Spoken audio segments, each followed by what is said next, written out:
বিসমিল্লাহির রহমানির রহিম। সম্মানিত দর্শক, আসসালামু আলাইকুম। আশা করি যে যেখানে আছেন সবাই আল্লাহর অশেষ রহমতে ভালো আছেন এবং সুস্থ আছেন। আলহামদুলিল্লাহ, আমরা আপনাদের দোয়ায় ভালো আছি এবং সুস্থ আছি। তো জাহানারাস কুকিং ওয়ার্ল্ডের পক্ষ থেকে আজ আমরা নতুন আরেকটি রেসিপি নিয়ে আপনাদের মাঝে হাজির হলাম। আজ আমরা আপনার সাথে শেয়ার করতে যাচ্ছি শুকনা বড়ই দিয়ে টক মিষ্টি ঝাল বড়ই আচার। এই আচারটা খুবই এক অসাধারণ মজা এবং আমরা খেতে খুব পছন্দ করি, তাই আমরা চিন্তা করলাম যে এই রেসিপিটা আপনার সাথে শেয়ার করি। তো দর্শক, রেসিপিটি তৈরি করতে আমাদের লাগবে হচ্ছে, আমরা এখানে যে যেরকম ঝাল পছন্দ করেন সেরকম ঝাল দিবেন। তো আমরা এখানে হচ্ছে শুকনো মরিচের গুঁড়া নিয়েছি হচ্ছে আমরা 1 চা চামচ পরিমাণ, আর এখানে হচ্ছে আমরা 1 কাপ পরিমাণ চিনি নিয়েছি, আর এখানে হচ্ছে আমরা 5 ফোড়ন নিয়েছি হচ্ছে আমরা এখানে 5 ফোড়নটাকে আমরা প্রথমে ভেজে নিয়েছি তাওয়াতে, তারপর এটাকে আমরা ঠান্ডা করে ব্লেন্ডারে গুঁড়া করে নিয়েছি হচ্ছে 2 চা চামচ পরিমাণ। তো দর্শক, আর তারপর লাগবে হচ্ছে আমাদের সরিষার তেল, পরিমাণ মতো সরিষার তেল। যখন আমরা সেটা রান্না করব তখন আপনার সাথে শেয়ার করব। তো দর্শক, আমাদের চ্যানেলটাকে যারা সাবস্ক্রাইব করছেন, যারা আমাদের চ্যানেলটা নিয়মিত দেখেন, তাদেরকে অসংখ্য ধন্যবাদ। আর যারা আমাদের নতুন আছেন, এখনও আমাদের চ্যানেলটি সাবস্ক্রাইব করেন নাই, প্লিজ আমাদের চ্যানেলটি সাবস্ক্রাইব করে আমাদের পাশে থাকুন। চলুন দর্শক, আমরা পরের স্টেপে চলে যাই।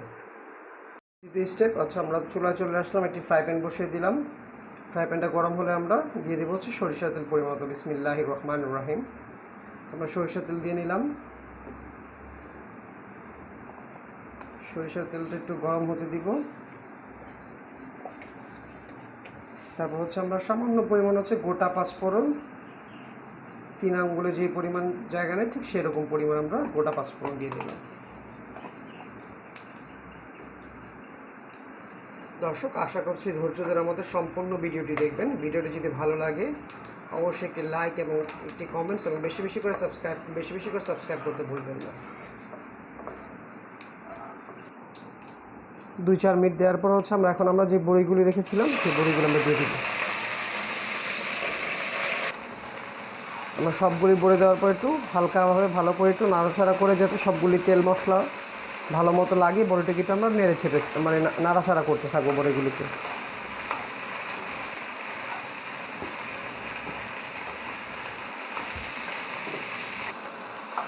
বড়িটা দেওয়ার পর হচ্ছে আমরা 5 থেকে 6 মিনিট একটু নাড়াচাড়া করে নেব।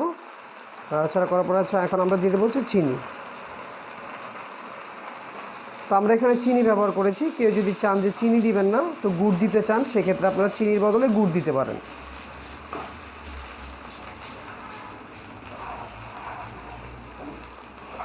খুব সহজ এবং সিম্পল। অবশ্যই আমাদের রেসিপিটি দেখে আপনারা বাসায় ট্রাই করবেন। চিনি দেওয়ার পর হচ্ছে আমরা দিয়ে দিলাম হচ্ছে স্বাদ মতো লবণ।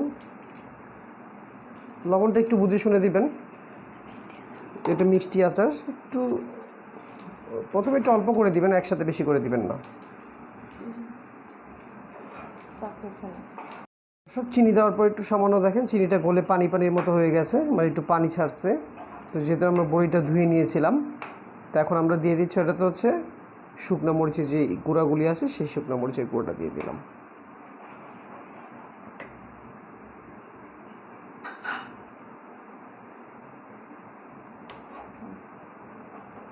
এখন আমরা এটাকে, দর্শক, যে পানিটা উঠেছে সেই পানিটা যতক্ষণ পর্যন্ত না শুকবে ততক্ষণ পর্যন্ত এভাবে আমরা একটা সাহায্যে, স্প্যাচুলার সাহায্যে এটাকে নাড়তে থাকবো। নাহলে হচ্ছে নিচে দিয়ে বড়িটা পোড়া লেগে যাবে, আর যদি পোড়া লেগে যায় তাহলে বড়িটার স্বাদ আর গন্ধ কিছুই থাকবে না। তো দর্শক, এদিকে খুব সতর্ক থাকতে হবে।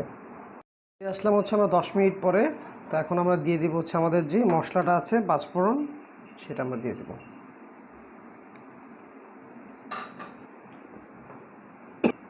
পাসপোর্টটা দেওয়ার পরে একটু আমরা ভালোভাবে নেড়ে চেড়ে সবগুলোর সাথে মিক্সড করে দেব।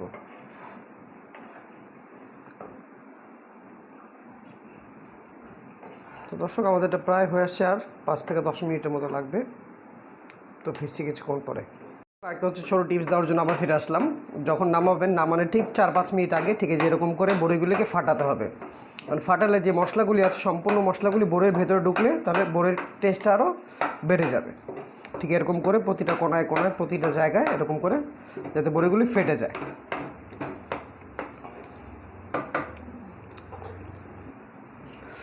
আমাদের অলরেডি হয়ে গেছে দেখেন।